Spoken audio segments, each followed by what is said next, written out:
तो we are all ready and ठीक है। वैसे है ना वो सारे पार्ट्स डले हुए आज था, आप देख लेना। AS12 के पहले 11 डला हुआ है, और अगर आपको लगता है कि बीच हाँ बीच में कुछ मिस है तो मेरे को बताना, तो फिर शायद मेरे को चेक करना पड़े।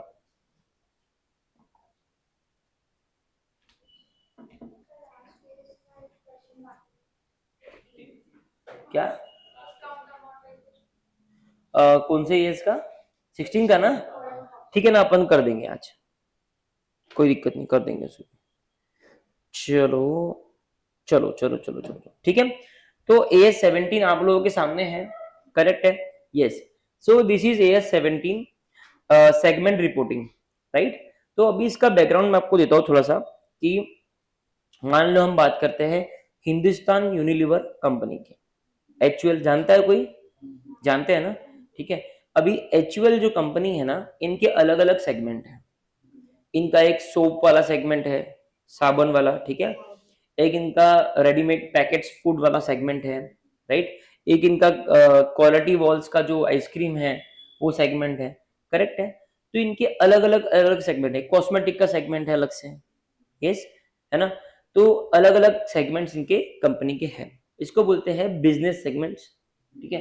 तो अगर मैं इसको प्रॉपर वर्ड्स में डिस्ट्रीब्यूट करूं, तो एक सेगमेंट है आपका आइसक्रीम सेगमेंट, एक सेगमेंट है कॉस्मेटिक सेगमेंट, एक सेगमेंट है पैकेज्ड फूड सेगमेंट, राइट। तो ऐसे 3 सेगमेंट में हिंदुस्तान यूनिलीवर बटा हुआ है, करेक्ट है? ठीक है। नाउ हमारा जो पर्पस है ये कराने का, ठीक है। तो ये जो हिंदुस्तान यूनिलीवर के 3 सेगमेंट है, अब क्या होता है ना कि मान लो हम फाइनेंशियल्स जब देख रहे थे, गवर्नमेंट ने बोला भाई आपको फाइनेंशियल स्टेटमेंट अच्छे से बनाने हैं, जो स्टेक होल्डर्स है उनको उससे हेल्प होता है, हम ऑडिट में पढ़ ही रहे हैं, ठीक है। तो कंपनी ने फाइनेंशियल स्टेटमेंट्स बनाई, कंपनी का प्रॉफिट रिपोर्ट हुआ, समझो 8,000 करोड़ रुपए का कंपनी का प्रॉफिट है। सब लोगों को ठीक है, सब लोग देख रहे हैं, एवरीथिंग इज फाइन। बट फिर सरकार को समझ में आया कि यार एक अड़चन है। बोले क्या? ये तो ठीक है, शेयर होल्डर्स को सब कुछ बराबर मिल रहा है, ये लोग बराबर दे रहे हैं, everything is fine, but the issue is that this company is having 3 different segments, ठीक है। अब ना यार इसमें एक सेगमेंट बहुत रिस्की है, मतलब वो एक सेगमेंट ना पिछले 3 साल से लॉस में है, ठीक है। अगर कंपनी ने उस सेगमेंट पे ध्यान नहीं दिया तो फ्यूचर में जाके ऐसा हो सकता है कि एक कंपनी पूरी की पूरी लॉस मेकिंग कंपनी में कन्वर्ट हो जाए। तो आज जो तेको 8,000 करोड़ का प्रॉफिट दिख रहा है ना ओवरऑल बेसिस पे, एक्चुअली ये प्रॉफिट 8,000 करोड़ नहीं है, ये 12,000 करोड़ है। लेकिन इनका जो आइसक्रीम वाला सेगमेंट है ना, उसमें 4,000 करोड़ का लॉस है, और तब जाके 8,000 करोड़ आपको दिख रहा है। तो यार सरकार बोले ये तो प्रॉब्लम है, ये तो डेफिनेट प्रॉब्लम है।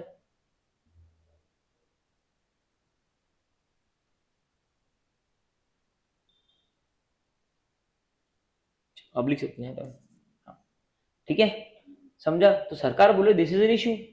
सो 12,000 का एक्चुअली उनका प्रॉफिट है, और 4,000 उनका आइसक्रीम सेगमेंट का नुकसान है, तो 8,000 का उनका नेट प्रॉफिट बना। सरकार बोले यार ये जो है ये इशू है, ये जो है ये इशू है, इसमें ना हमको,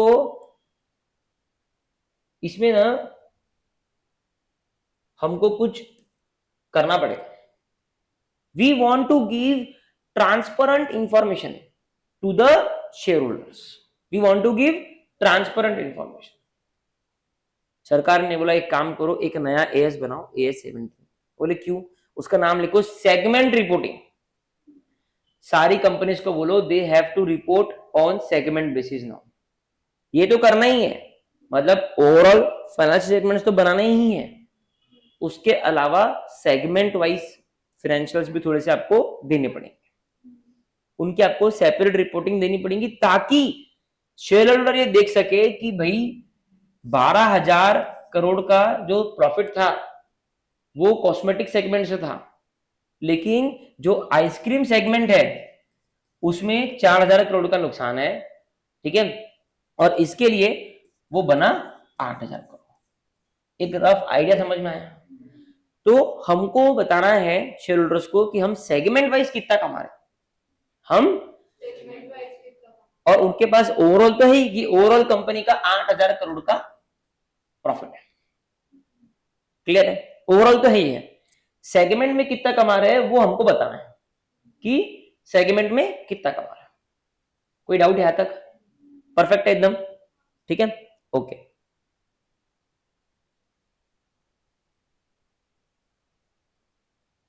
अब देखो, YAS17 stop hidden risk in big combined numbers. Big combined numbers है, लेकिन उसमें कुछ हिडन रिस्क थे कि यार वो आइसक्रीम वाला सेगमेंट नुकसान में था, लेकिन वो दिख नहीं रहा था।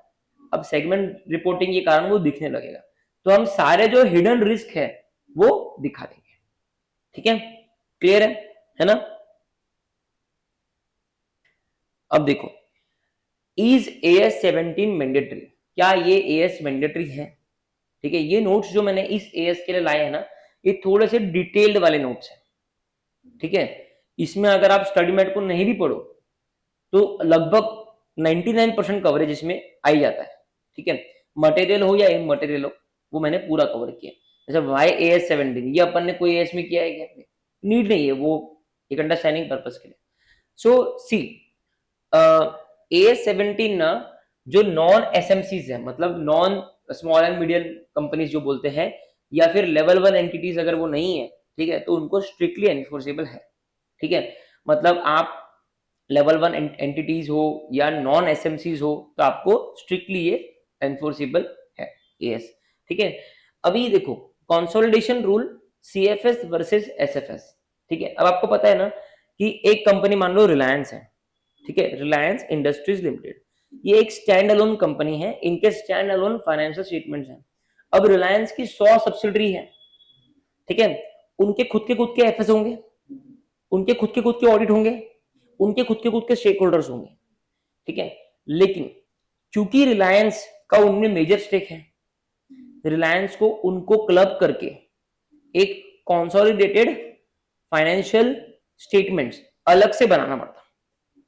तो रिलायंस 2 स्टेटमेंट बनाती है, हर बड़ी कंपनी 2 स्टेटमेंट बनाती है, एक मेरा खुद का और एक जिन जिन कंपनी में मेरा इन्वेस्टमेंट है वो भी मेरी कंपनी है। अरे भाई, जिस कंपनी में मेरा 50% ज्यादा स्टेक है, मेरी कंपनी है, तो उसको क्लब करके एक कंसोलिडेटेड फाइनेंशियल स्टेटमेंट भी मेरे स्टेक होल्डर्स को बताना पड़ेगा, क्योंकि उनके पैसे से ही मैंने उन कंपनीज में इन्वेस्ट किया है, बराबर है ना?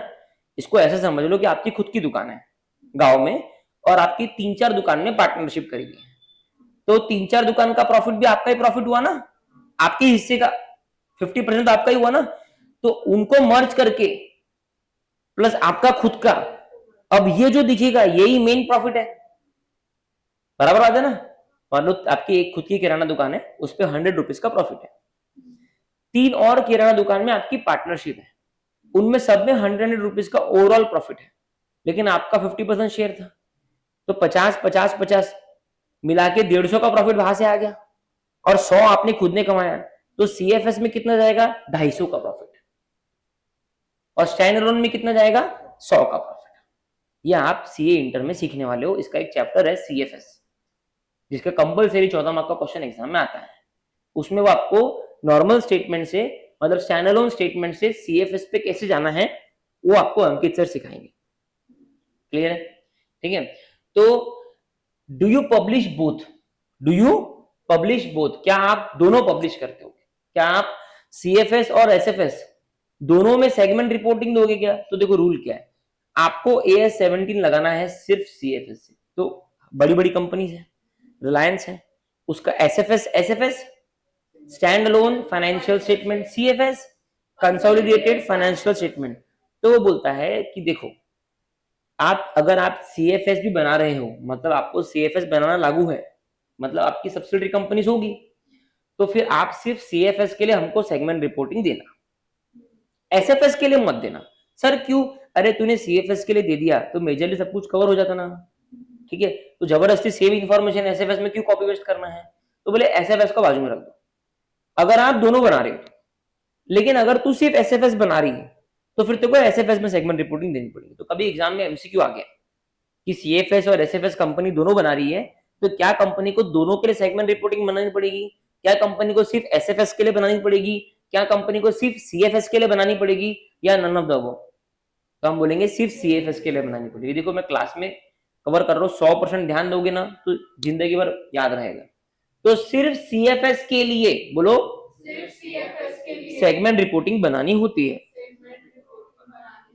अब दो तरह के सेगमेंट हैं, एक है बिजनेस सेगमेंट, एक है ज्योग्राफिकल सेगमेंट। ठीक है, बिजनेस सेगमेंट जो मैंने आपको एचयूएल का एग्जांपल दिया कि आइसक्रीम का सेगमेंट अलग है, कॉस्मेटिक का अलग है, पैकेज्ड फूड्स का अलग है, तो this is like separate businesses. तो बिजनेस वाइज ये तो बहुत लॉजिकल है सोचने के लिए, राइट? तो वो बिजनेस वाइज सेगमेंट बढ़ जाएंगे। ठीक है, सो डिस्टिंग्विशेबल कंपोनेंट्स, आपकी कंपनी में जो डिस्टिंग्विशेबल कंपोनेंट्स है जिनको आप अलग अलग डिस्टिंग्विश कर सकते हो, delivering related products oblique services bounded by separate operational risk and returns. मतलब आइसक्रीम वाला सेगमेंट का सेपरेट रिस्क एंड रिटर्न है ना। आइसक्रीम वाले सेगमेंट को रिस्क क्या है कि अब के बार धूप कम पड़ी, बारिश जल्दी आ गई तो सेल्स कम होगा, क्योंकि मेजर सेल्स समर्स में होता है। लेकिन क्या वो रिस्क पैकेज फूड्स को है क्या वो रिस्क कॉस्मेटिक के सेगमेंट को है क्या? इसी के लिए वो डिफरेंट सेगमेंट है।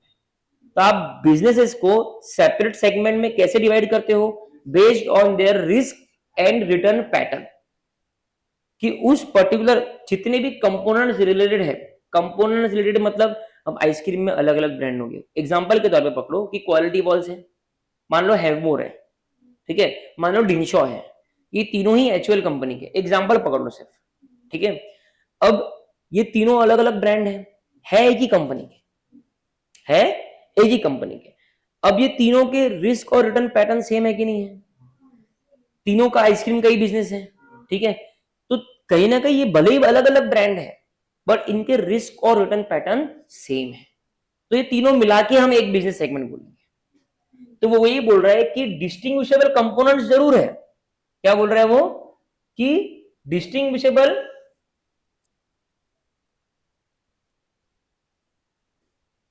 डिस्टिंग्विशेबल कंपोनेंट्स जरूर है, ठीक है, लेकिन वो रिलेटेड प्रोडक्ट्स डिलीवर करते हैं।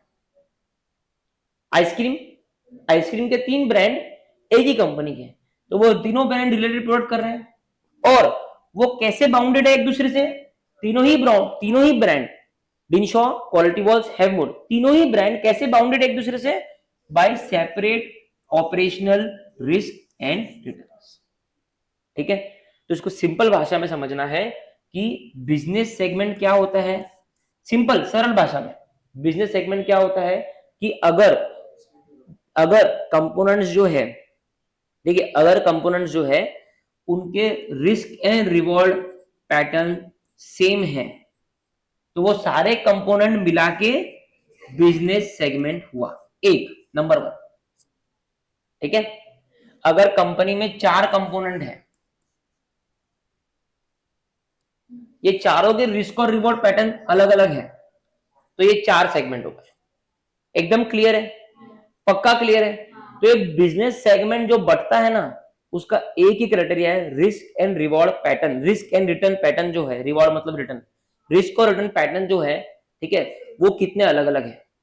जितने अलग अलग है उतने सेगमेंट्स, ठीक है, और जितने जितने लोगों के रिस्क और रिवॉर्ड सेम सेम है वो सब मिला के एक सेगमेंट। अब साबुन देख लो, सिंथॉल, लाइफ बॉय, डेटॉल, मान लो एक ही कंपनी के, तो इनके रिस्क और रिटर्न पैटर्न सेम है ना, सिर्फ नाम अलग अलग है ब्रांड के, तो वो पूरा मिला के एक बिजनेस, उसको सोप बिजनेस बोलेंगे, SOAP, soap business. Am I clear to you? Business segment clear है?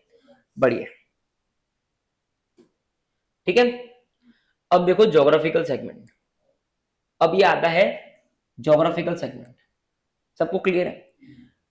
ये कैसे डिस्ट्रीब्यूटेड है? ये देखो मैप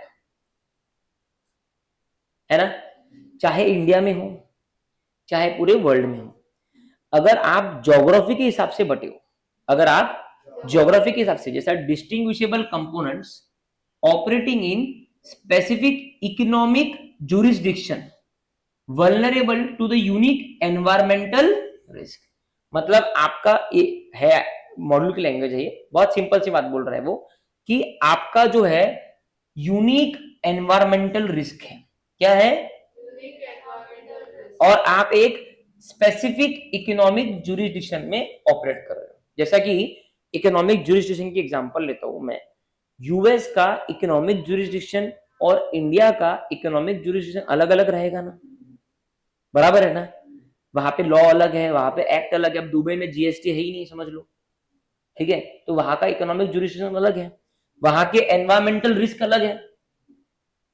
अब तुम अफ्रीका में काम कर रहे हो, वहां कल कौन सा वो आ जाए अंडरवर्ल्ड और आपका पूरा बिजनेस समेट के लिए जाए, तो वहां पे एनवायरमेंटल रिस्क अलग है। और तो इस पे दो वर्ड इंपॉर्टेंट है, इकोनॉमिक जुरिस्डिक्शन और एनवायरमेंटल रिस्क। और यहां पे separate operational risk and rewards. बस ये दो वर्ड ध्यान में रखना है। बस दो ही तरीके से आप सेगमेंट को बांट सकते हो, या तो आप बिजनेस सेगमेंट से बांट सकते हो या आप ज्योग्राफिकल सेगमेंट से। और ये AS as it is C final में है।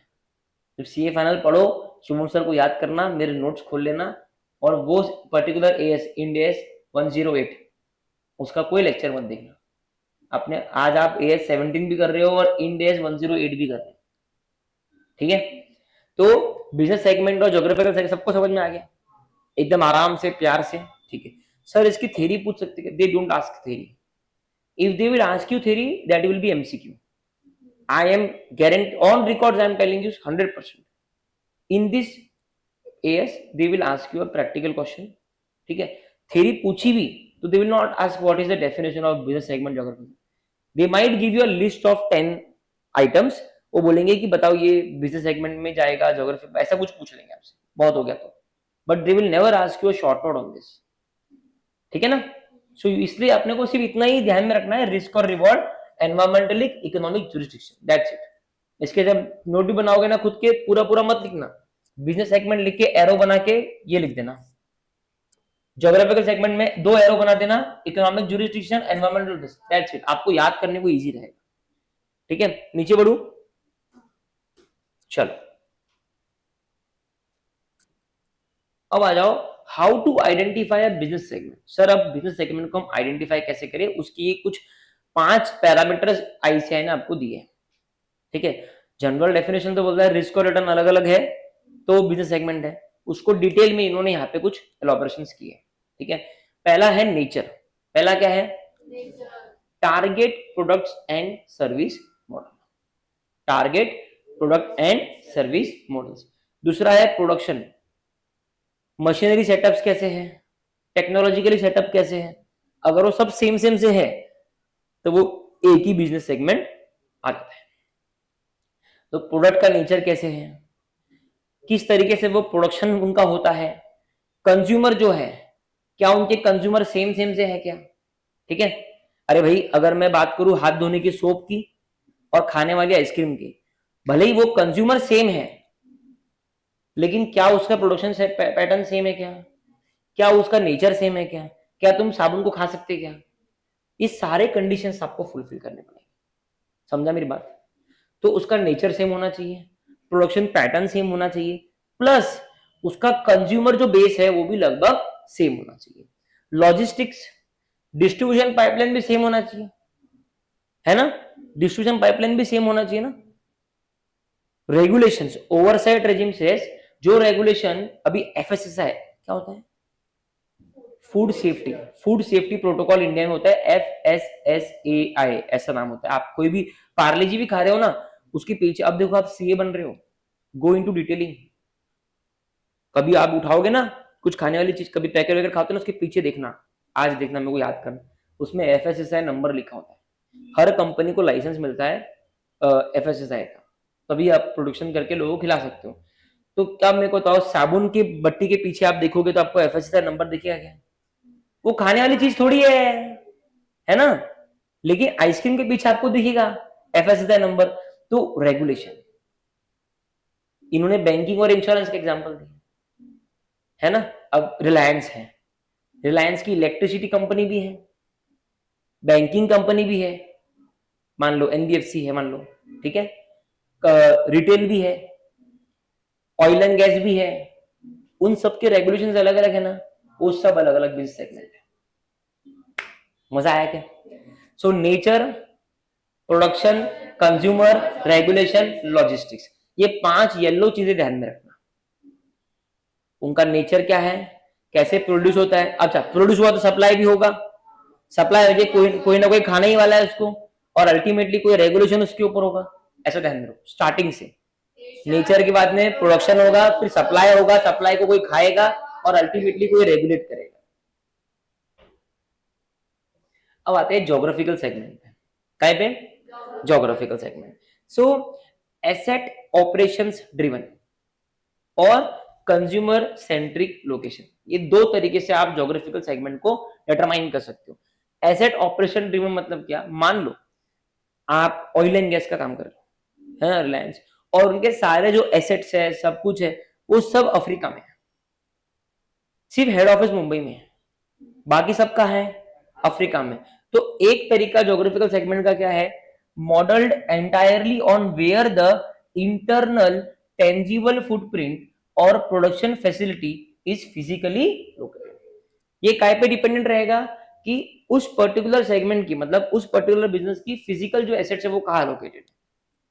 तो वो ज्योग्राफी हम लोग देखेंगे। मतलब अगर कंपनी के 3 बिजनेस है ना, एक की फिजिकल सारी एसेट्स अफ्रीका में है, एक की फिजिकल की सारी एसेट्स इंडिया में उत्तराखंड में है, एक की फिजिकल सारी एसेट्स जो है वो कर्नाटका में है, तो हम बोल देंगे कंपनी के 3 सेगमेंट। ठीक है, आपको दिमाग में अब धीरे धीरे डाउट अराइज होना चालू हो गया होगा कि सर बिजनेस सेगमेंट और ज्योग्राफिकल सेगमेंट ये दोनों दोनों लगाने हैं कि एक लगाना है कि क्या करना है? बताता हूँ, आऊंगा आऊंगा। अभी हम सिर्फ समझ रहे कि आप सेगमेंट्स को, हमने अब तक क्या सीखा कि तुमको पहले तो सेगमेंट में बांटना है।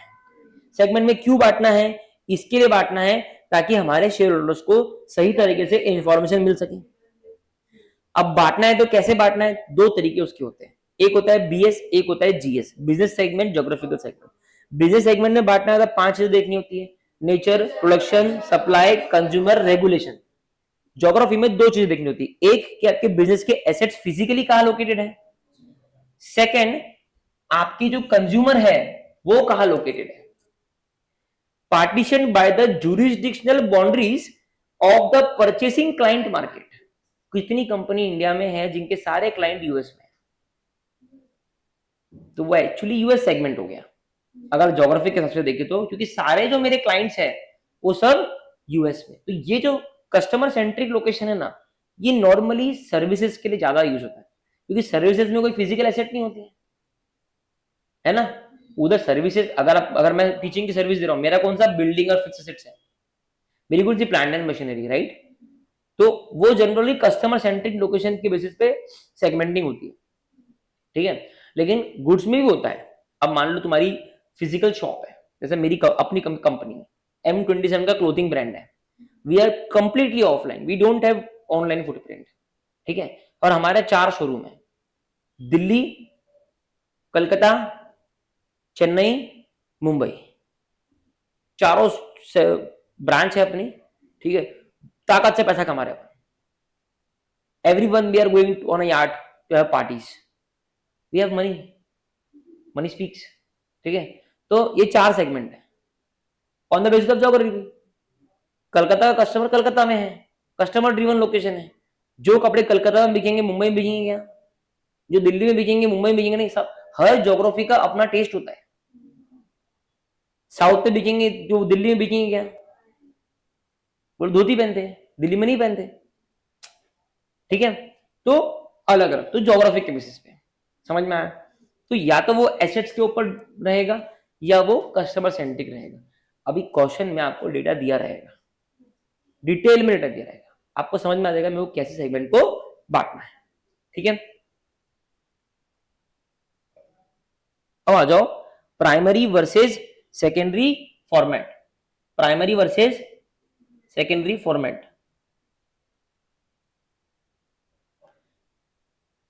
देखो, where is the risk, where is the risk, ठीक है, वेयर इज द रिस्क।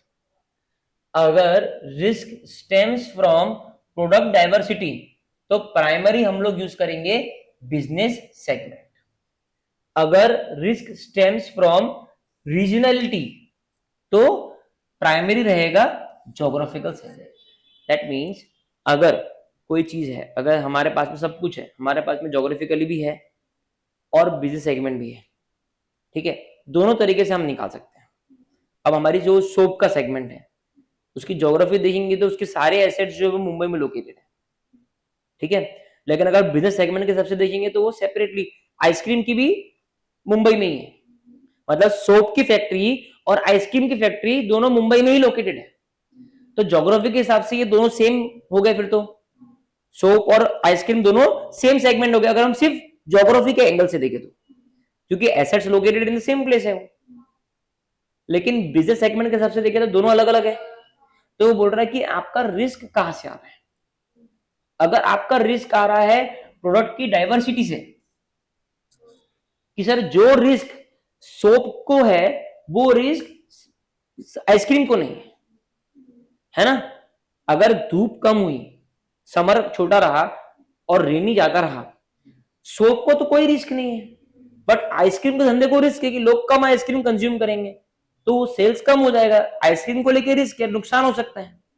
क्या वो रिस्क सोप को जुड़ा हुआ है क्या? तो आपका रिस्क कहां से आ रहा है? प्रोडक्ट से। प्रोडक्ट की डाइवर्सिटी से रिस्क आ रहा है तो प्राइमरी सेगमेंट फिर बिजनेस हो जाएगा। फिर आप ये मत बोलना कि सर दोनों के एसेट्स तो मुंबई में ही लोकेटेड है, नहीं, बट रिस्क कहां से आ रहा है? प्रोडक्ट की डाइवर्सिटी से। सर प्रोडक्ट की डाइवर्सिटी से कोई रिस्क नहीं है, प्रोडक्ट की डाइवर्सिटी से कोई रिस्क नहीं। जैसे कि फॉर एग्जांपल हम बात करते हैं, कोई कंपनी है जो ऑयल और गैस बना रही है, मतलब पेट्रोल डीजल, और वही कंपनी बना रही है लुब्रिकेंट्स, मतलब जो अपन अपनी बाइक और उसमें डालते हैं ना,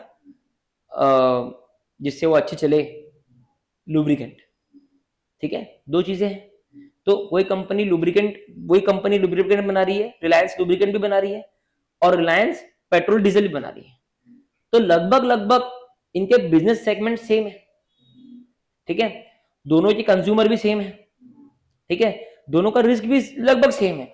तो रिस्क हमको प्रोडक्ट डाइवर्सिटी से नहीं आ रहा, रिस्क हमको प्रोडक्ट डाइवर्सिटी से नहीं आ रहा। मतलब लुब्रिकेंट, क्या बोला मैंने? Lubricant versus petrol diesel,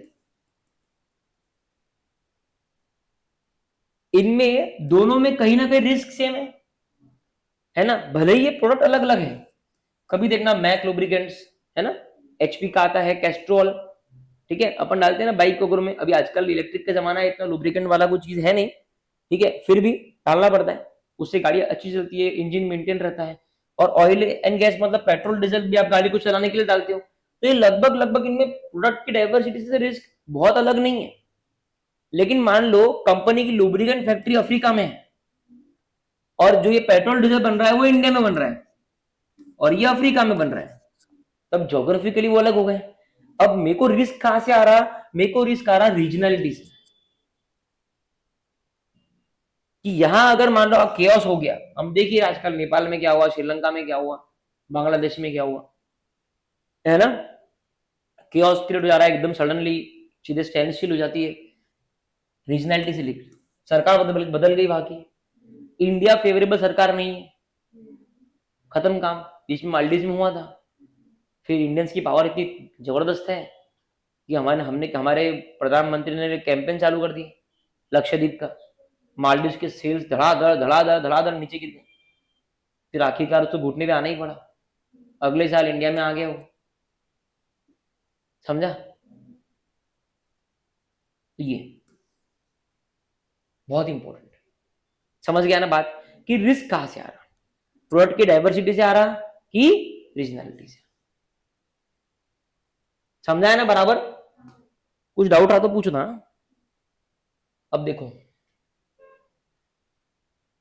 parameter की बात करते हैं, ठीक है, सेगमेंट रेवेन्यू। अब है ना कुछ टर्म्स है, ठीक है, जो अब अपन इसके इस एएस के हार्ट में घुस रहे हैं, ठीक है, ये तो बात होगी सेगमेंट्स की। अब है ना, सेगमेंट रेवेन्यू क्या होता होगा आपके सबसे, क्या लॉस बोल रही है, पर्टिकुलर सेगमेंट का क्या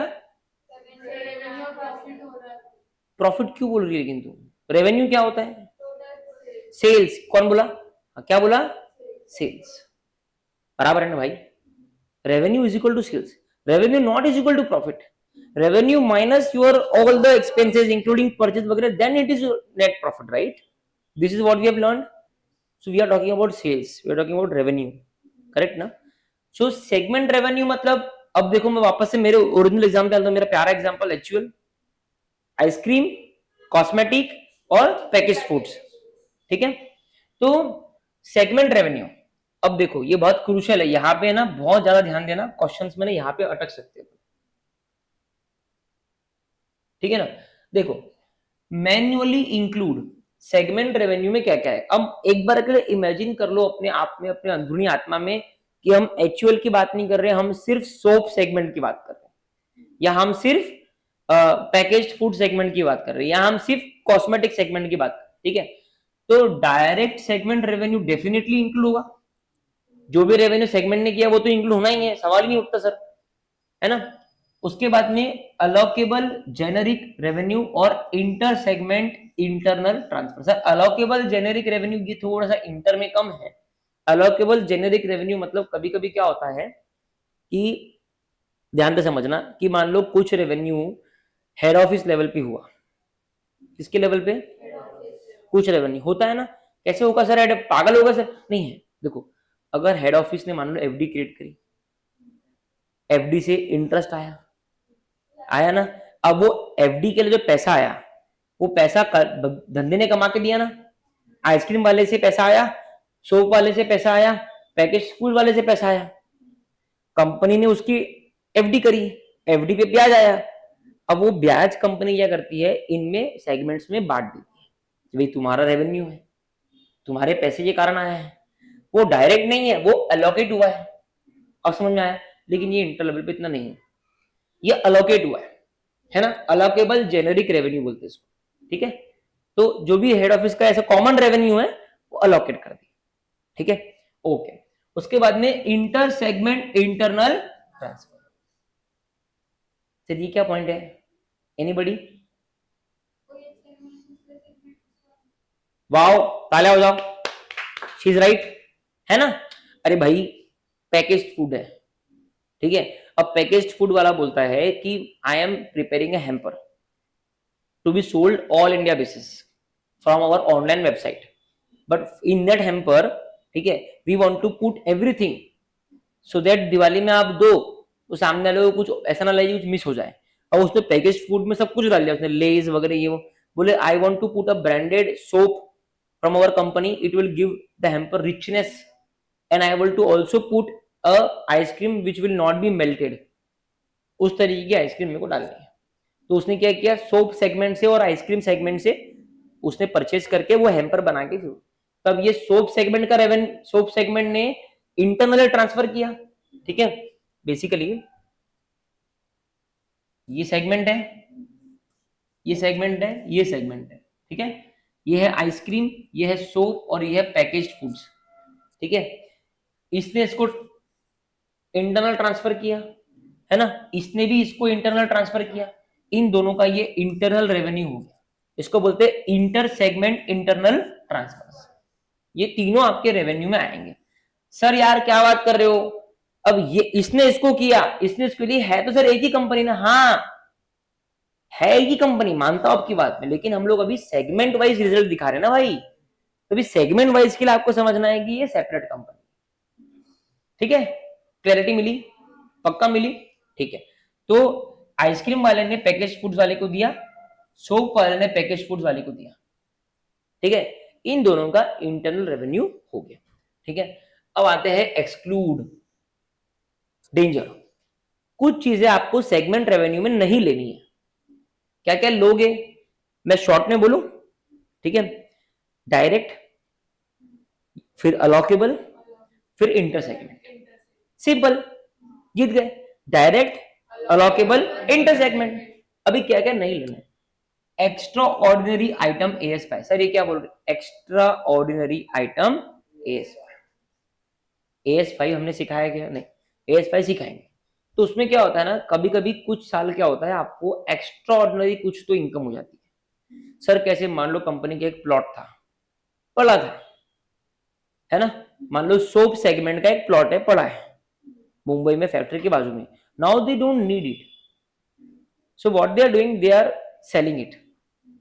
अब वो बेच दिया, वो बेचने के बाद में कुछ पैसा आया, ह्यूज पैसा आया, ठीक है। Now it is a one time item, हर साल थोड़ी बेचेंगे वो। तो इस तरीके की जो एक्स्ट्रा ऑर्डिनरी आइटम्स है वो अपन सेगमेंट रेवेन्यू से निकाल देंगे, that will not show a clear picture to the investors, right. Interest, dividend income unless financial core, अगर आपके सेगमेंट रेवेन्यू में ब्याज की कोई इनकम है, डिविडेंड की कोई इनकम है, तो क्या वो धंधे से आई है क्या, उसको इंक्लूड मत करो, उसको इंक्लूड मत करो। हाँ, लेकिन आपका धंधा ही, मान लो आपका जो सेगमेंट है वो बैंकिंग सेगमेंट है, वो तब बैंकिंग सेगमेंट ब्याज और डिविडेंड नहीं कमाएगा तो क्या कमाएगा, तो उनके केस में तो उनका मेन सोर्स ऑफ रेवेन्यू है वो।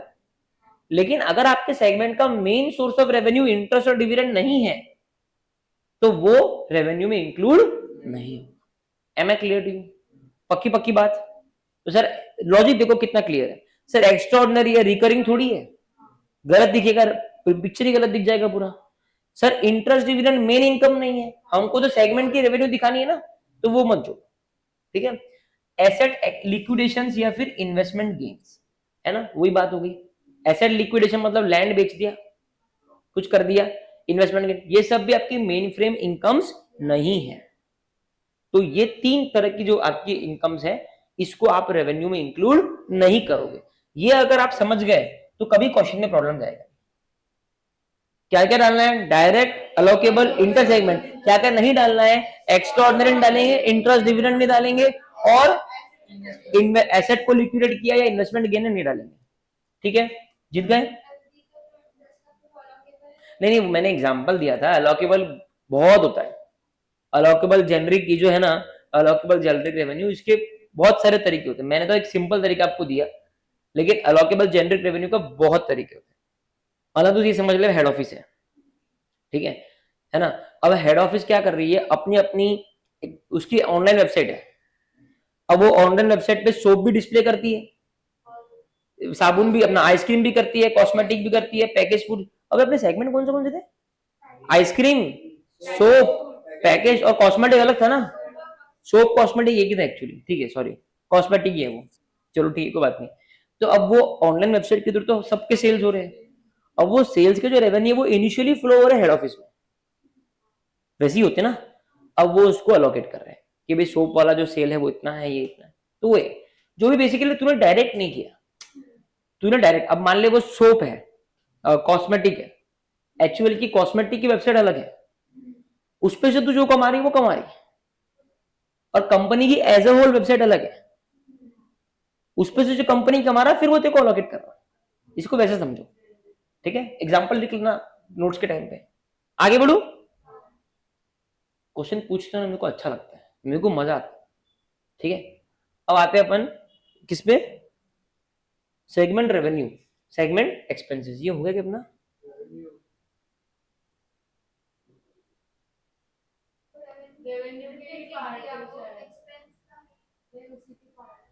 नहीं नहीं, ठीक है, नहीं नहीं नहीं, वो ये गलत गलती से लिखा हुआ है, वो हम एक्सपेंस की बात कर रहे हैं, ठीक है।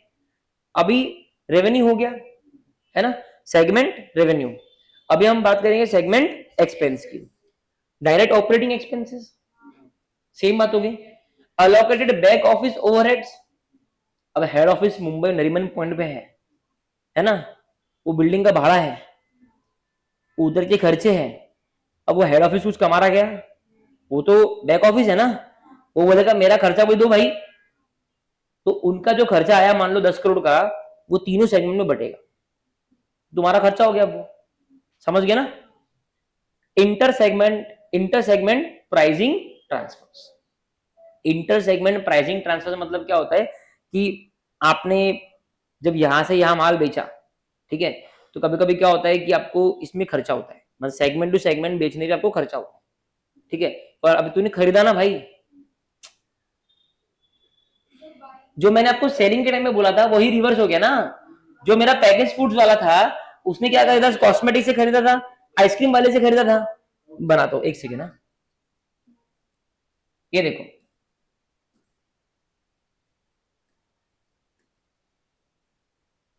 ये देखो, ये तीन थे, है ना, ये था तुम्हारा पैकेज वाला, ये कॉस्मेटिक था, ये आइसक्रीम था। इसने इसको बेचा था, इसने इसको बेचा था, हमने क्या बोला था, इसके रेवेन्यू में वो ऐड होगा, इसके रेवेन्यू में ऐड होगा, इंटर सेगमेंट रेवेन्यू। लेकिन इस केस में तो खर्चा हो गया ना, तो इसके खर्चे में भी ऐड होगा ना, समझा, वो आ गया इंटर सेगमेंटल प्राइसिंग। तो डायरेक्ट ऑपरेटिंग एक्सपेंसेस भी आएंगे, अगर हेड ऑफिस से कुछ अलग टूटे तो वो भी आएंगे ऑब्वियसली, और ये भी आएंगे, एक्स्ट्राऑर्डिनरी आइटम एक्सक्लूड हो जाएंगे, ठीक है। इंटरेस्ट कॉस्ट, अरे भाई मैं इंटरेस्ट इनकम नहीं ले रहा तो इंटरेस्ट कॉस्ट लूंगा क्या, हटा दो। Current and deferred income taxes, ये हम लोग अलग से एएस है पढ़ने वाले हैं, current and deferred income taxes, ठीक है। इसमें बेसिकली आपका जो इनकम टैक्स को लेके ना आपको प्रोविजन बनाना पड़ता है कि मेरा कितना इनकम टैक्स इस साल का होने वाला है। इनकम टैक्स का ऐसे दिमाग में रखो, इनकम टैक्स का खर्चा हम खर्चा नहीं मानेंगे, हम खर्चा नहीं मानेंगे, इतना समझ लो बस। तो अगर क्वेश्चन में करंट इनकम टैक्स या डेफर्ड इनकम टैक्स करके कुछ रहा तो अपने को नहीं लेना है। फिर आता है shared head office corporate cost, कोई बात हो गई, ठीक है। Shared head office corporate cost मतलब क्या है कि ये देखो दोनों में फर्क है, अलोकेटेड बैक ऑफिस ओवरहेड्स, ठीक है, ये आपके सेगमेंट से रिलेटेड ओवरहेड्स है जो आपको अलोकेट हुए हैं।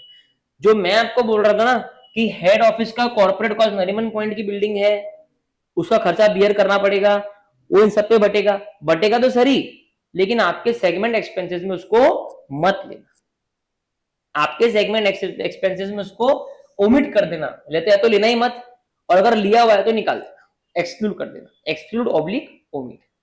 तो सर क्यों नहीं लेना है, देखो क्या होता है ना, इनका खर्चा तुम इस पे डालोगे, क्या ये धंधे से रिलेटेड खर्चा है क्या, क्या ये सेगमेंट से, अपन ये इंटरेस्ट का कॉस्ट क्यों हटा रहे हैं कि भैया धंधे वाला खर्चा नहीं है, हमको ऑपरेटिंग खर्चा चाहिए, धंधे वाला खर्चा नहीं है, ठीक है। हमने इंटरेस्ट इनकम डिविडेंड इनकम निकाली ना, क्यों, क्योंकि धंधे वाला खर्चा नहीं है, हमको एक ऑपरेशनल नेचर से सोचना है, जो धंधे वाले खर्चे हैं जो सालों साल रिकरिंग तरीके से हो सकते हैं। ये जो shared head office corporate cost है ना, ये धंधे वाला खर्चा नहीं है, ये वो हेड ऑफिस में जो लोग बैठे हैं, उसकी बिल्डिंग है, ये है, उसका कॉस्ट हमको बियर करना पड़ेगा, वो वाला कॉस्ट है। लेकिन ये मेरे सोप के धंधे से, आइसक्रीम से धंधे से उसका लेना देना नहीं है। लेकिन ये जो अलोकेबल बैक ऑफिस ओवरहेड्स जो थे ना, ये बेसिकली क्या है कि जो लोग आपके लिए काम कर रहे हैं बैक ऑफिस में, ठीक है, और वही लोग तीनों के लिए काम कर रहे हैं, वो समझो 20 लोगों का, 20 एम्प्लॉयज का बंच है, और वो 20 एम्प्लॉय का काम क्या है, they will do all the marketing, all the online advertisement, everything for the business, ठीक है। तो नाउ दिस इज एक तरीके से सेलिंग एक्सपेंसेस, तो ये वो तीनों सेगमेंट में बढ़ जाएंगे, तो वो डेफिनेटली इंक्लूड होगा क्योंकि वो धंधे से जुड़ा हुआ है।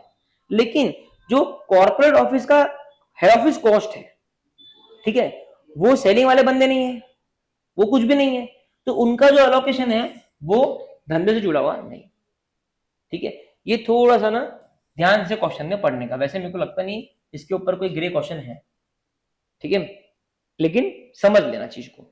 अगर वो देखो मैं तुमको चीट कोड बताता हूँ, अगर तुम ध्यान से 200% कॉन्फिडेंस से सुनो, जो भी ऑनलाइन देख रहे हैं 200% ध्यान से सुनो, अगर क्वेश्चन में आया कि हेड ऑफिस के कॉस्ट शेयर हुए, हेड ऑफिस वर्ड आने ही वाला है, क्या वर्ड, एक और बोलो, एक और बोलो, तो मैं एक्सक्लूड कर दूंगा, मैं उसको सेगमेंट एक्सपेंसेस में नहीं गिनूंगा।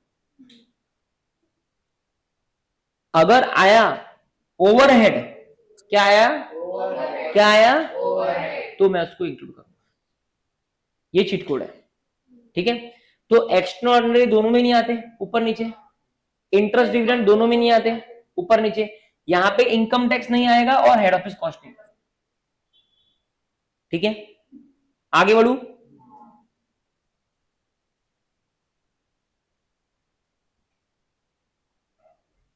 अब आ जाओ asset liability, segment asset segment liability. ठीक है, आपके एसेट लायबिलिटी में क्या क्या आना चाहिए, सेगमेंट की एसेट लायबिलिटी होगी, ठीक है, core operational assets oblique liabilities directly utilised, inventory, debtors, fixed assets, trade payables, simple. Core operational मतलब ऐसी वैसी लायबिलिटी मत जोड़ना, ऐसी वैसी एसेट मत जोड़ना, ऐसी एसेट लेना जो आपके ऑपरेशन से जुड़ी है, जैसे कि डेटर और क्रेडिटर, ये दोनों ऑपरेशन से जुड़े होते हैं, है ना, सेल किया डेटर बढ़ा, परचेज किया क्रेडिटर बढ़ा, ठीक है। इन्वेंट्री, इन्वेंट्री रिलेटेड है, इन्वेंट्री के बिना सेल ही नहीं हो सकता, और फिक्स्ड एसेट्स, मशीनरी हो गया, ये हो गया, उसके बिना प्रोडक्शन नहीं होगा। तो ये आपके एसेट्स लायबिलिटी मांगे जो डायरेक्टली यूटिलाइज हुए, जो ऑपरेशनल पर्पस की। क्लियर है बात? इसमें देखो लोन बोरिंग वगैरह कुछ भी नहीं, सिर्फ ट्रेड पेबल, ठीक है। यहां पे देखो जैसा ऊपर बोला deferred tax assets, deferred tax liability, tax के नाम से कोई भी लायबिलिटी एसेट देखी सेगमेंट रिपोर्टिंग में अपन उसको नहीं लेते, टैक्स हमारे लिए अछूत है, ठीक है। जेनरिक कॉर्पोरेट इन्वेस्टमेंट फाइनेंसिंग कैसे आएगी, चांस ही नहीं है ना। Corporate asset invest, corporate investment है, मान लो हेड ऑफिस नहीं करे हुए है, ये वो अपने ऑपरेशन से जुड़े हुए हैं क्या, दिमाग में वो कंसेप्ट रखना कि क्या ये मेरे ऑपरेशन से जुड़ा हुआ है, बढ़िया, समझ में आ रहा है, क्लियर है। Deferred tax asset, deferred tax liability. आगे बढ़ू,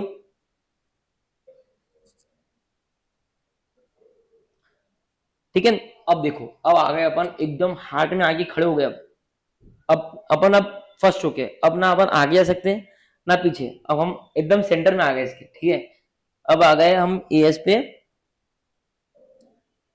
अभी तक सब कुछ क्लियर है, एक बार क्विक रिवीजन कराए तो, ठीक है। हम लोग सेगमेंट क्यों बांट रहे थे, ताकि हम हमारे इन्वेस्टर्स को प्रॉपर पूरा प्रेजेंटेशन दे कि सेगमेंट वाइज मैंने क्या कमाया क्या नहीं कमाया। फिर हमने पढ़ा कि सेगमेंट दो तरीके से हो सकते हैं, एक होता है बिजनेस सेगमेंट, एक होता है ज्योग्राफिकल सेगमेंट, ठीक है। आपको देखना है कि कौन सा प्राइमरी रिस्क कहां से फ्लो हो रहा, अगर रिस्क हो रहा है आपके प्रोडक्ट से तो वो बिजनेस सेगमेंट होगा, अगर रिस्क ज्योग्राफी के कारण या रीजनलिटी के कारण हो रहा है तो वो ज्योग्राफिकल सेगमेंट होगा। बिजनेस सेगमेंट जो है वो तीन तरीके से बढ़ते हैं, नहीं 5 कंडीशन है उसमें, कि क्या नेचर है प्रोडक्ट का, प्रोडक्शन कैसे हो रहा है, सप्लाई कैसे हो रहा है, कंज्यूमर कैसा है, और ओवरऑल रेगुलेशन कैसे है। और ज्योग्राफी सेगमेंट जो है वो दो तरीके से बढ़ते हैं, एक आपकी एसेट्स कहाँ लोकेटेड है, एक आपके कंज्यूमर्स कहाँ लोकेटेड है। फिर हमने पढ़ा सेगमेंट रेवेन्यू क्या होता है, सेगमेंट एक्सपेंस क्या होता है, एसेट क्या होता है। इसमें हमने पढ़ा सेगमेंट रेवेन्यू में नॉर्मल जो आपके ऑपरेशनल इनकम्स है वो उसमें आ जाएगी, डायरेक्ट हो गया, अलोकेबल हो गया, इंटर सेगमेंट हो गया। एक्सपेंस में हमने बोला सर डायरेक्ट एक्सपेंसेस आएंगे, ठीक है, शेयर्ड ओवरहेड्स आएंगे सर, ठीक है, और इंटर सेगमेंट प्राइसिंग आएंगे। सर एक्सक्लूड क्या होगा, सर एक्स्ट्राऑर्डिनरी आइटम दोनों में एक्सक्लूड हो जाएगा, इंटरेस्ट की इनकम हो तो वो एक्सक्लूड होगी, इंटरेस्ट का खर्चा हो तो वो एक्सक्लूड होगा, डिविडेंड का खर्चा भी एक्सक्लूड होगा। उसके अलावा एक्सपेंस में सर हमने देखा कि एसेट्स के टैक्स का कुछ भी हम नहीं लेने वाले हैं, ठीक है, और उसके अलावा हेड ऑफिस के शेयर डेफिसिट तो वो भी हम लेने वाले नहीं।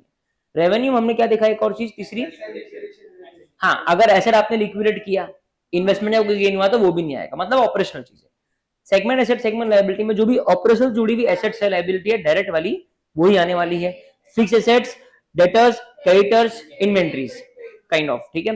उसके बाद में क्या क्या नहीं आएगा, अगर हेड ऑफिस का कोई इन्वेस्टमेंट है या हेड ऑफिस का कुछ हुआ है तो हम वो नहीं लेने वाले, ठीक है, क्योंकि वो ऑपरेशनल नहीं है, और टैक्स को लेके कोई भी एसेट नहीं आने वाली। क्या बात, पूरा रिवाइज करा जाए तो ताले हो जाए जोरदार, ठीक है। अब देखो 10% मर्टलिटी टेस्ट, ठीक है, ये क्या चीज है। अब है ना, दिक्कत क्या हो रही थी वो सुनो। दिक्कत ये हो रही थी कि जब ये रिक्वायरमेंट आया तो बहुत सारे रिपोर्टिंग बढ़ गई, ठीक है, कंपनी अब रिपोर्टिंग बढ़ती थी, कंपनी को दिमाग खराब होता है। कंपनी क्या बोलती है, हर कंपनी कि हम लोग धंधा करें कि रिपोर्टिंग करते रहे,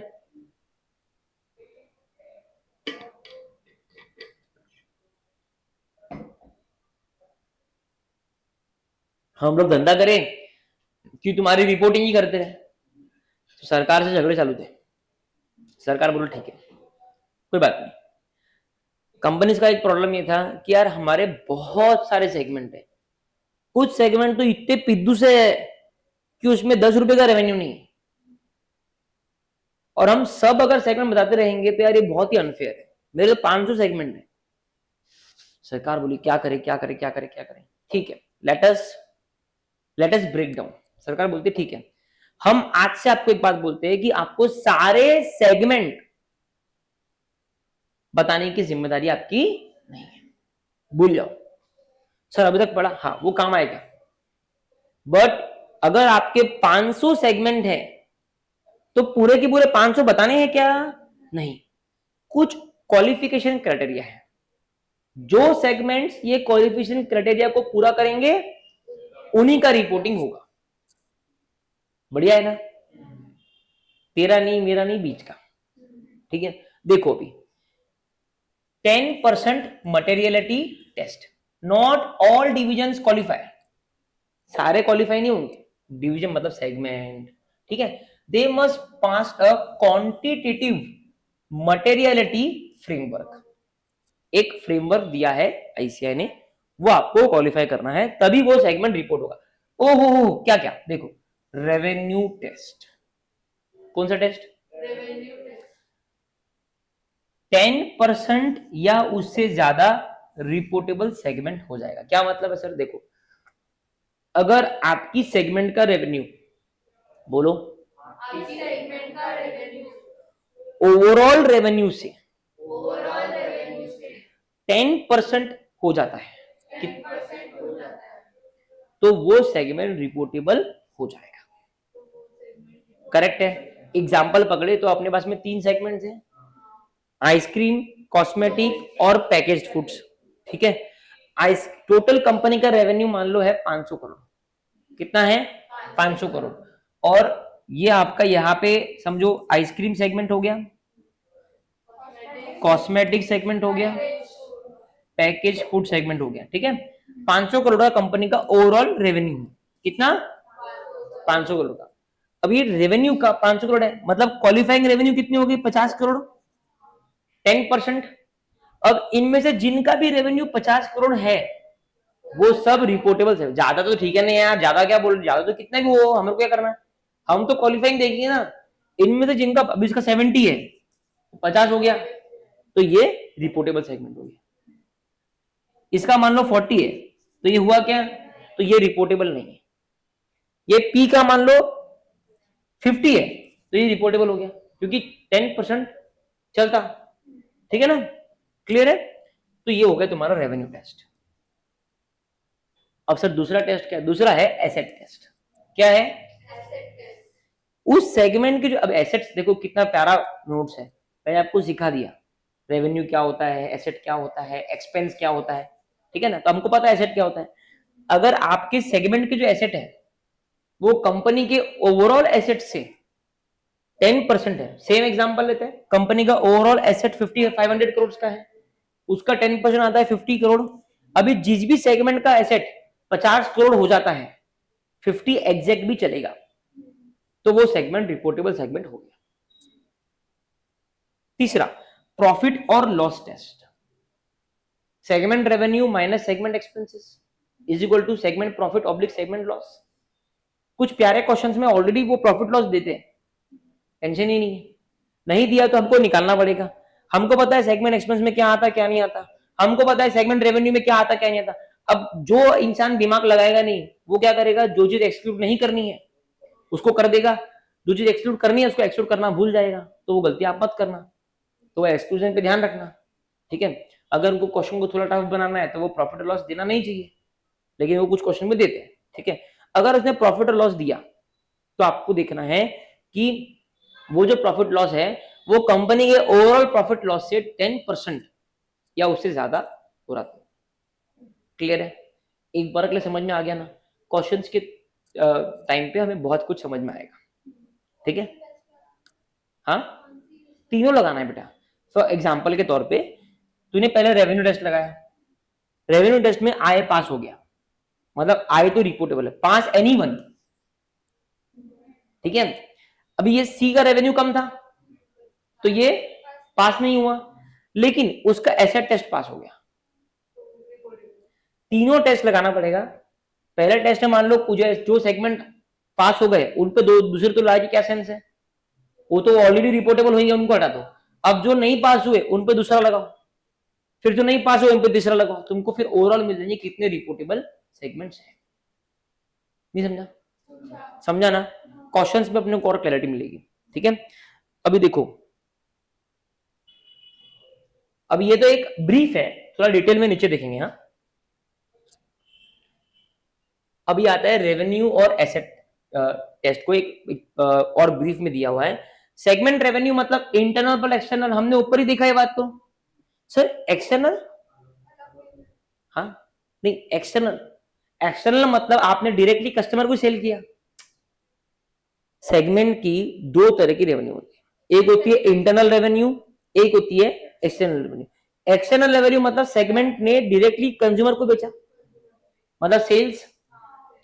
इंटरनल रेवेन्यू मतलब सेगमेंट ने खुद के ही कोई सेगमेंट को बेचा, वो इंटर। तो इंटरनल एक्सटर्नल दोनों लेना है। Don't forget to include internal here. कभी कभी बच्चे सोचते हैं सर खुद कोई सेगमेंट को दिया तो वो थोड़ी रेवेन्यू। अरे तू शांति रखना, हम अभी सेगमेंट का निकाल रहे हैं ना, हम कंपनी का थोड़ी निकाल रहे हैं। तूने खुद के सेगमेंट को भी दिया तो सेगमेंट का तो रेवेन्यू है ना, इंटर डिपार्टमेंटल ट्रांसफर है वो तो, रेवेन्यू तो है ना वो। हाँ रेवेन्यू है, रेवेन्यू। इसमें मेरा एग्जांपल ध्यान में रखना, वो हेम्पर वाला, ठीक है ना? ओके, अगर ये जो है is it greater than equal to है 10% multiply by total segment revenue, ये आपका फॉर्मूला होगा। बराबर है? करेक्ट है ना? मतलब टोटल सेगमेंट रेवेन्यू 500 था, ठीक है? तो 500 का 10% 50 हुआ। अब आपको देखना है कि सेगमेंट का जो रेवेन्यू है वो 50 है या नहीं। ज्यादा रहा तो प्रॉब्लम नहीं, रिपोर्टेबल तो 50 पे रिपोर्टेबल हो गया। अरे यार टीम को 300 आ गए, तुम पास होना, 350 है तो भी पास ही होना, 400 है तो भी पास ही होना, ठीक है? Segment assets similar logic, 500 segment asset, total 500 crore था टोटल एसेट्स का, टोटल सेगमेंट एसेट्स का, टोटल सेगमेंट एसेट्स का। देखो यहाँ पे वर्ड ध्यान ध्यान रखना, segment revenue and segment asset. मतलब तुम्हारे पास में जितने भी सेगमेंट्स हैं, 10 सेगमेंट है, 10 सेगमेंट की रेवेन्यू का टोटल क्या रहेगा? Total segment revenue. 10 सेगमेंट है, 10 सेगमेंट की एसेट्स का टोटल क्या रहेगा? Total segment assets. Segment level पे देखते हैं चीजों को, मल्टीप्लाई बाय 10% 50, और ये ग्रेटर देन इक्वल टू रहना चाहिए। ठीक है, दो टेस्ट कवर होगी इसमें। थोड़ा एसी का टेम्परेचर कम करना। अब आता है प्रॉफिट और लॉस टेस्ट। क्या आता है? प्रॉफिट और लॉस टेस्ट। ठीक है, अभी प्रॉफिट और loss test, the greater baseline. ठीक है, सेगमेंट रेवेन्यू हो गया, सेगमेंट एसेट्स वाला भी क्वालिफिकेशन क्राइटेरिया हो गया। ये मेरा तीसरा criteria. Absolute net balance sheet impact is greater than equal to 10% of the greater baseline। ओ हो, सर क्या बोल दिए, बताएंगे, टेंशन नहीं, टेंशन। देखो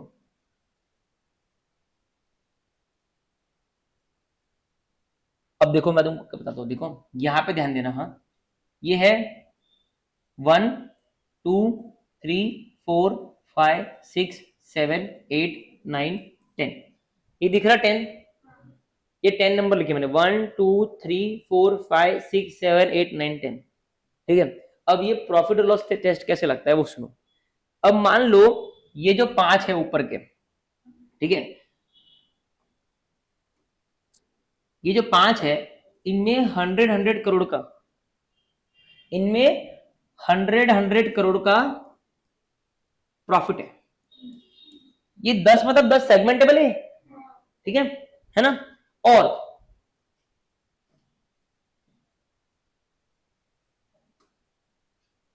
ये जो नीचे के 5 है इनमें समझो 600, सॉरी इसको रफ कैसे करते हैं, इरेजर, हाँ समझो इसमें सब में 120 120 120 120 120 इतना लॉस है। 5 सेगमेंट में प्रॉफिट है, 5 सेगमेंट में लॉस है। ठीक है, तो वो क्या बोलता है प्रॉफिट और लॉस टेस्ट कैसे लगाना है वो सुनो। ये एक ही छोटी सी ट्रिकी चीज है इसके अंदर। बाकी पूरा एस कोई प्रॉब्लम नहीं। बोले इनमें से देखना कि ऑब्सोल्युटली ज्यादा क्या है। एक बार साइंस को इग्नोर, साइन को इग्नोर करना, साइंस मतलब अलग है, साइन को इग्नोर करना। किसको? साइन को इग्नोर करना। तो देखो प्रॉफिटेबल यूनिट 1000 थे, प्रॉफिटेबल जितने भी यूनिट मतलब सेगमेंट्स, इनका टोटल आया 1000, और लॉस वाले सेगमेंट का टोटल आया 1500। अभी अपने केस में कितना आया? ये आया 500, और ये कितना आया? 600। मतलब लॉस वाला ज्यादा है। इनमें से व्हिचएवर इज हायर ना, उसको बेसलाइन लेने का। ये आया 600 हायर, इसका 10%, ये आ गया 60। अब 60 तेरा पैरामीटर हो गया क्वालिफिकेशन का। कितना? अब तू पता क्या करेगा? अब यहां पे ये 60 का आंकड़ा ना, जो 60 का आंकड़ा है, ये अपन ऑब्सोल्यूट नंबर्स देखेंगे। साइन इग्नोर कर देना है, साइन इग्नोर। अबे जितने भी सेगमेंट 60 को पार कर रहे हैं, 60 या 60 के ऊपर है, चाहे वो प्रॉफिट हो चाहे वो लॉस हो, वो सब यहां पे क्वालिफाई कर जाते हैं। देखो ऑब्सोल्यूट एग्रीगेटेड, बोलो losses of all loss making units, this were all loss making units. तो absolute aggregate of losses of all loss making units, absolute aggregated profits of all profitable units, pick the greater value is equal to base। ये example आ गया इसका, और फिर उसका 10% 150 रुपए trigger हो। इनके एग्जांपल में अपने में 60 हो गया। ये क्लियर है के बात? मस्त है ना? ठीक है, पूरा रफ कर देते हैं। ठीक है, ओके। 30 सेकेंड्स पॉज लेता हूं, पढ़ लो।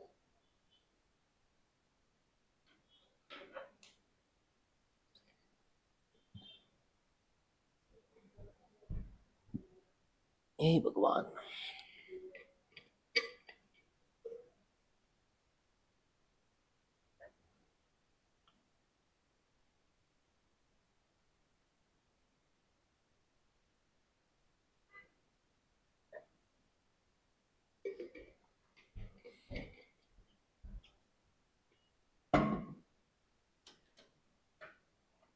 हम्म हम्म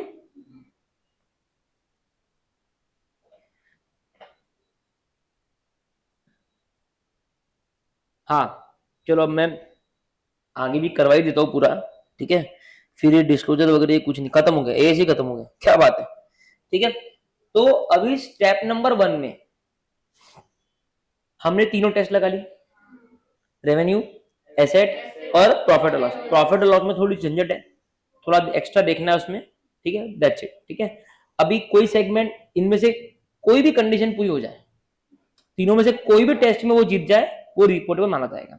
अब मान लो कंपनी के कुल मिला के, एकदम ध्यान से, हाँ बस ध्यान दो, we are on the verge. मान लो कंपनी के सब मिला के टोटल 100 सेगमेंट है। कितने? 100 सेगमेंट में से तीनों टेस्ट लगाए हमने पूरे के पूरे 100 के ऊपर।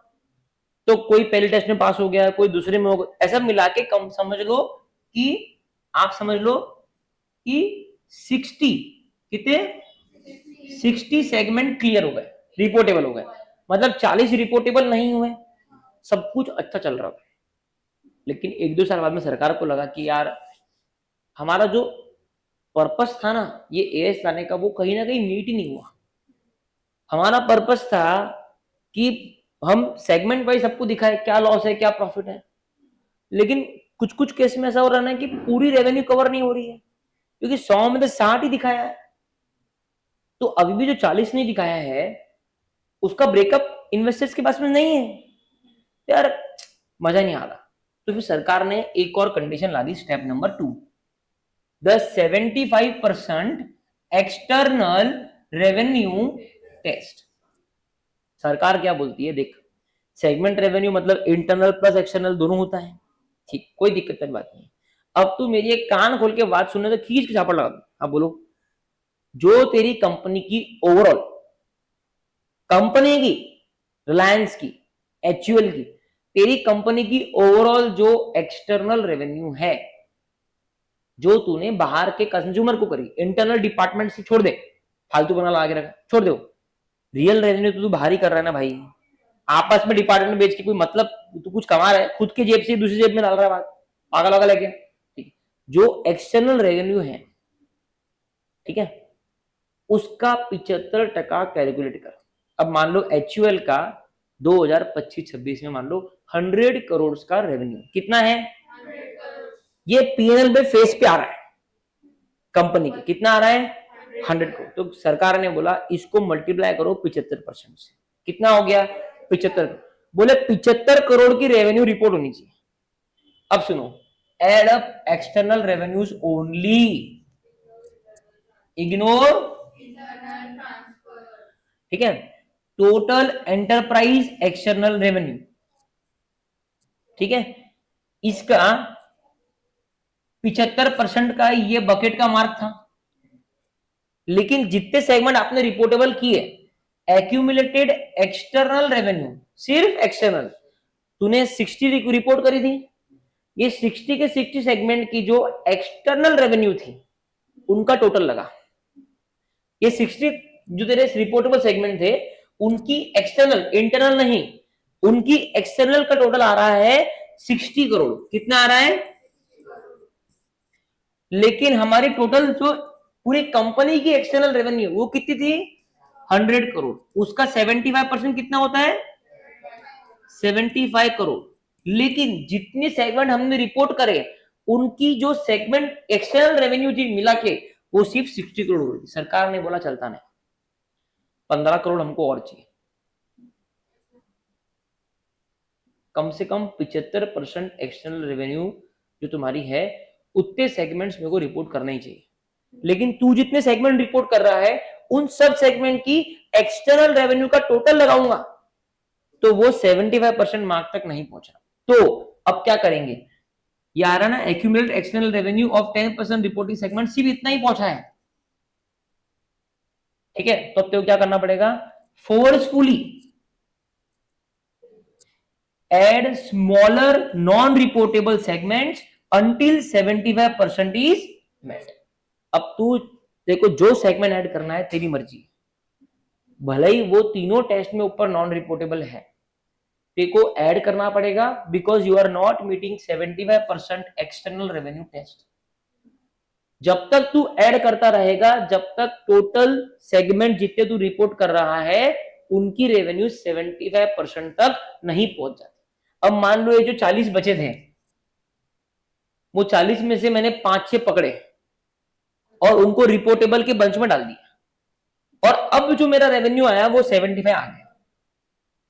तो अब मेरे 60 प्लस वो 5, जो भी 5-10 मैंने ऐड किए, अब वो मेरे फाइनल रिपोर्टेबल सेगमेंट माने जाएंगे। समझ गए? मजा आया? हाँ सबको? ठीक है, बस ये याद रखने का इतना, और कुछ भी नहीं है इसमें।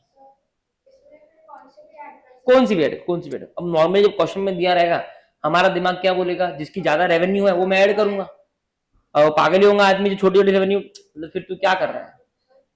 अगर इसमें टोटल रेवेन्यू 100 करोड़ दिया है और उसके बाजू में इंटरनल ट्रांसफर भी दिया है तो वो लेस करेंगे। ऑब्वियसली बात है, क्योंकि मैडम नाम सिंपल सा बोला हुआ है एक्सटर्नल रेवेन्यू, मैंने नोट से बहुत केयरफुली एक्सटर्नल वर्ड ऐड किया, तो उसका 75%। Obviously step number 2 is all about external revenue, not internal revenue.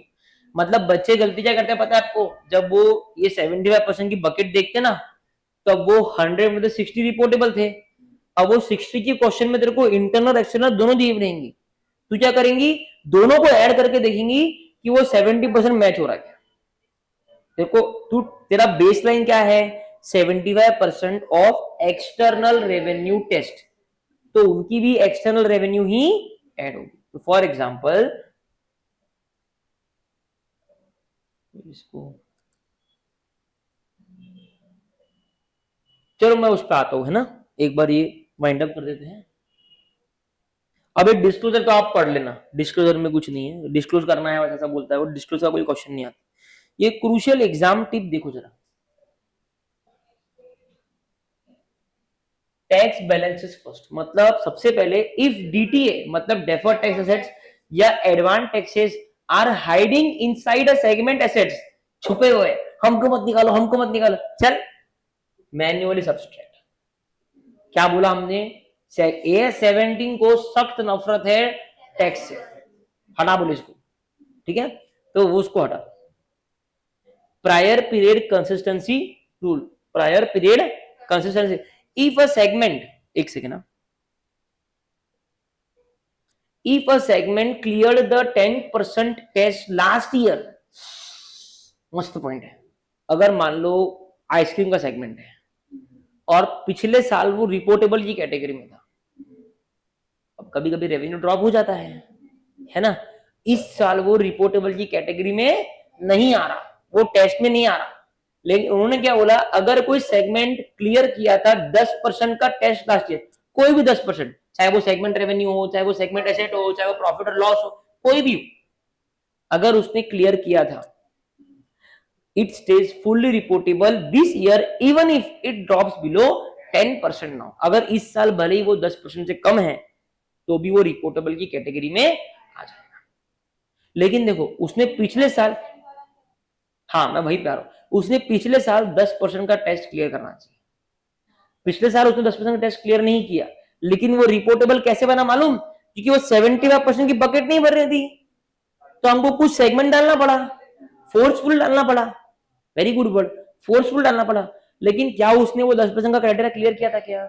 इस साल अगर वो क्लियर करेगा तो रिपोर्टेबल माना जाएगा, नहीं करेगा तो इस साल नॉन रिपोर्टेबल। हाँ, इस साल फिर से अगर बकेट नहीं भरती है और तब उसको डालते तो वो कोई इशू नहीं, ठीक है ना, बढ़िया है ना नोट्स, एकदम मजेदार है, एकदम बहुत ही बढ़िया, मजा आ गया। इसको क्या हो गया, एक सेकंड, हाँ बोल, हाँ चालू है, हर्ष को बात करना, ठीक है ना। लॉ का दे दिया क्या आपने मैडम को? अच्छा क्यों? ठीक ठीक है, ठीक है, चलेंगे। जिसका नहीं है ना वो मेरे को व्हाट्सएप पे भेज के रख, ग्रुप पे डाल के रख जनवरी के, ठीक है, इन लोगों ने नहीं दी।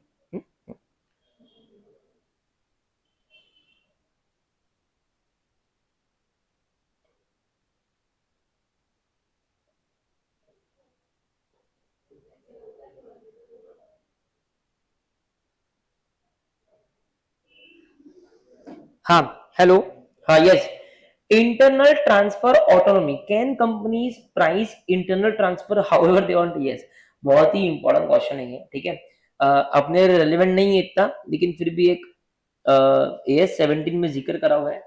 स्टडी मैट से नोट बनाने का फायदा ही कुछ अलग होता है, ठीक है, स्टडी मैट में छोटे छोटे बारीक बारीक पॉइंट होते हैं, ये एक बारीक पॉइंट कवर था, अपन ने पकड़ लिया। इसमें क्या था कि अब मैंने क्या बोला, अपने सेगमेंट रेवेन्यू में इंटरनल प्लस एक्सटर्नल दोनों आता है, ठीक है, अब इंटरनली समझो, जो पैकिंग वाला है, जो तुम्हारा क्या नाम था उसका, पैकेज फूड्स वाला है, और आइसक्रीम वाला उसको आइसक्रीम बेच रहा है, ठीक है, अब ये तो इंटरनल है, ये सब आपस में डिपेंडेंट पीपल है, ठीक है, तो ये ऐसा हो सकता है रेवेन्यू को इन्फ्लेट करने के लिए जबरदस्ती वो समझो 100 रुपए की आइसक्रीम को 500 पे प्राइस करके दे दे, या कुछ कर दे, ऐसा कुछ कर दे, तो उस केस में क्या करना चाहिए, गाइडेंस क्या है?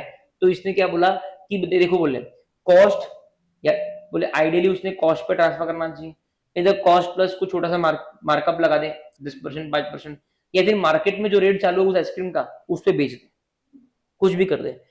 AS17 doesn't restrict the model, but it must be disclosed and applied। हम नहीं बोल रहे तेरे को क्या करना है, वो तू डिसाइड कर, तेरे को कॉस्ट पे बेचना है, कॉस्ट प्लस पे बेचना है, या मार्केट रेट बेचना है, तू 3 तरीके यूज कर सकता है, तेरी इच्छा है, लेकिन डिस्क्लोज कर दे। कौन सा तरीका यूज करूं उतना मेरे को मत पूछ, तेरे तेरे हिसाब से कर ले। क्लियर है? कोई डाउट है क्या? नहीं? ठीक है, अब मैं आपको एक वो 75% वाला एक एग्जांपल से अपन कर लेते हैं, ठीक है, चलेगा? डन, इसको करते हैं बंद, और अब आ जाते हैं अपन अपने व्हाइट बोर्ड पे, ठीक है। अब देखो यहाँ पे एक एग्जांपल करवाता हूँ, हाँ, मान लो कंपनी के 100 सेगमेंट्स थे टोटल, ठीक है, 100 ज्यादा हो जाएगा, 10 ले लेते हैं, 10 सेगमेंट थे, ठीक है ना।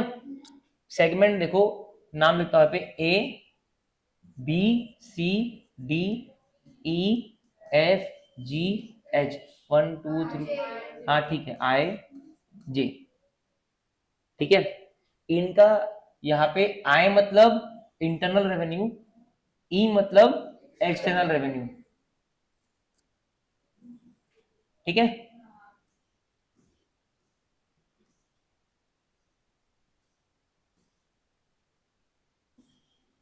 ठीक है, अभी ए का था समझो 10 और 10, 10, 10, 5, 10, 6, 11, 8, 14,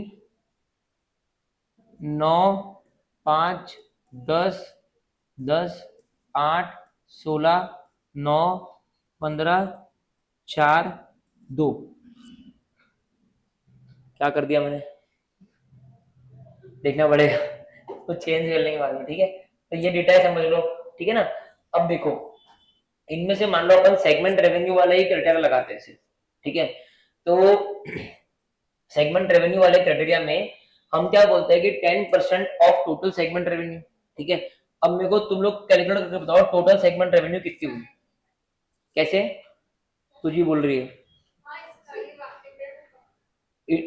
मैंने क्या क्वेश्चन पूछा, टोटल सेगमेंट रेवेन्यू क्या है, total total segment revenue is equal to internal plus external, कितना आया इनका, तो मैं ये दोनों कॉलम का टोटल करूंगा, राइट, कितना आया 172, ये आ गया मेरा टोटल सेगमेंट रेवेन्यू। इसका 10% करो, कितना आया 17.2, ये मेरा क्वालिफाइंग क्राइटेरिया हो गया। अब कौन से सेगमेंट इसको क्रॉस करते हैं वो देखते हैं, ठीक है। ए का टोटल सेगमेंट रेवेन्यू, यहाँ पे एक और कॉलम बनाने वाला चाहिए आपने, ठीक है, कितना है 20 है इसका, 10 प्लस 10 इंटरनल एक्सटर्नल दोनों लेते हैं अपन सेगमेंट रेवेन्यू में, तो ए मेरा रिपोर्टेबल सेगमेंट है। क्या था, क्या यार आस्था, तेरे भरोसे जिंदगी में मैं, किसने बोल, टोटल इंटरनल प्लस एक्सटर्नल कितना आ रहा है 172, कौन बोला,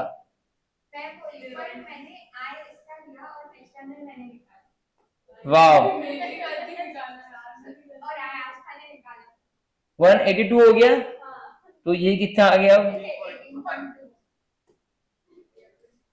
18.2, ये क्वालिफाइंग क्राइटेरिया हो गया, ठीक है। बी भी रिपोर्टेबल है क्या, है, सी नहीं है, सी का 15 हो रहा है, 5 प्लस 10 है ना, इसका भी 17 हो रहा है, ये भी रिपोर्टेबल नहीं है। ई कितना हो रहा है, ये रिपोर्टेबल है, 9 प्लस नहीं है, जी रिपोर्टेबल है, एच रिपोर्टेबल है, आई रिपोर्टेबल है, ये नहीं, ठीक है। कितना प्यारा होगा देखो, 6 रिपोर्टेबल आ गए, ठीक है। मान लो एसेट और प्रॉफिट लॉस एक बार छोड़ दो, तो ये हमारे रिपोर्टेबल सेगमेंट आ गया, ठीक है, ओके। अभी वो क्या बोलता है कि ऐसे नहीं चलेगा, स्टेप नंबर 2 लगाना पड़ेगा, बोले कि आपके अब एक्सटर्नल रेवेन्यू जो है उसका मिनिमम 75% रिपोर्ट होना चाहिए, ऐसा गवर्नमेंट ने बोला। तो अभी ये जो एक्सटर्नल टोटल रेवेन्यू है, वैसे तो उन्होंने बोला कि एंटरप्राइज की कितनी है, अपने एग्जांपल में यही एंटरप्राइज है मान लो, तो ये इसकी टोटल कितनी है 103, तो total of external revenue, only external revenue, हाँ, वो कितनी बोले 103, इसका 75% कितना होता 77.25 हो गया। तो टोटल जितने मैंने अभी तक रिपोर्ट करे उनके एक्सटर्नल रेवेन्यू का total should come to this minimum, तो ही मेरी वो बकेट भरेगी, है ना। तो ये लाइन जो मेरी 77.25 की है, अब क्या करो 10 plus 10 plus 14 plus 10 plus 16 plus 15 कितना हुआ, यस, अच्छा हो गया 75, मतलब तुम्हारा टेस्ट पास नहीं हुआ। अब मेरे को इसमें 2.25 का प्रॉब्लम हो रहा है, तो अब मैं कौन सा डालूंगा इसमें, नहीं देखो एफ भी डालना, एक ही डाल देना, 10 11 डाल दे, कोई दिक्कत नहीं है, सिर्फ डी डाल दो ना, पास हो जाते तुम। ठीक है, अब वो क्वेश्चन उस पे आपको देख लेना क्वेश्चन में अपन की कैसा उन्होंने डिसाइड किया है, बट इस पे कोई गाइडलाइन नहीं। तो नॉर्मली आप कम से कम सेगमेंट रिपोर्ट करना चाहते हो, ठीक है, तो एक ही डालोगे तो काम हो जाएगा। तो 11 डालेंगे तो, या सी डालेंगे, डी डालेंगे, जो भी है, ठीक है, तो काम हो जाएगा आपका, ये क्रॉस हो जाएगा। अब समझ में आया क्या कौन? एक्सटर्नल रेवेन्यू टेस्ट 75%, ठीक है, done. We are done with concept now. Let us move to question bank. Let us have some break, है ना? अभी 9:20 हुआ है, ये क्या हो गया? उसको भी ब्रेक चाहिए।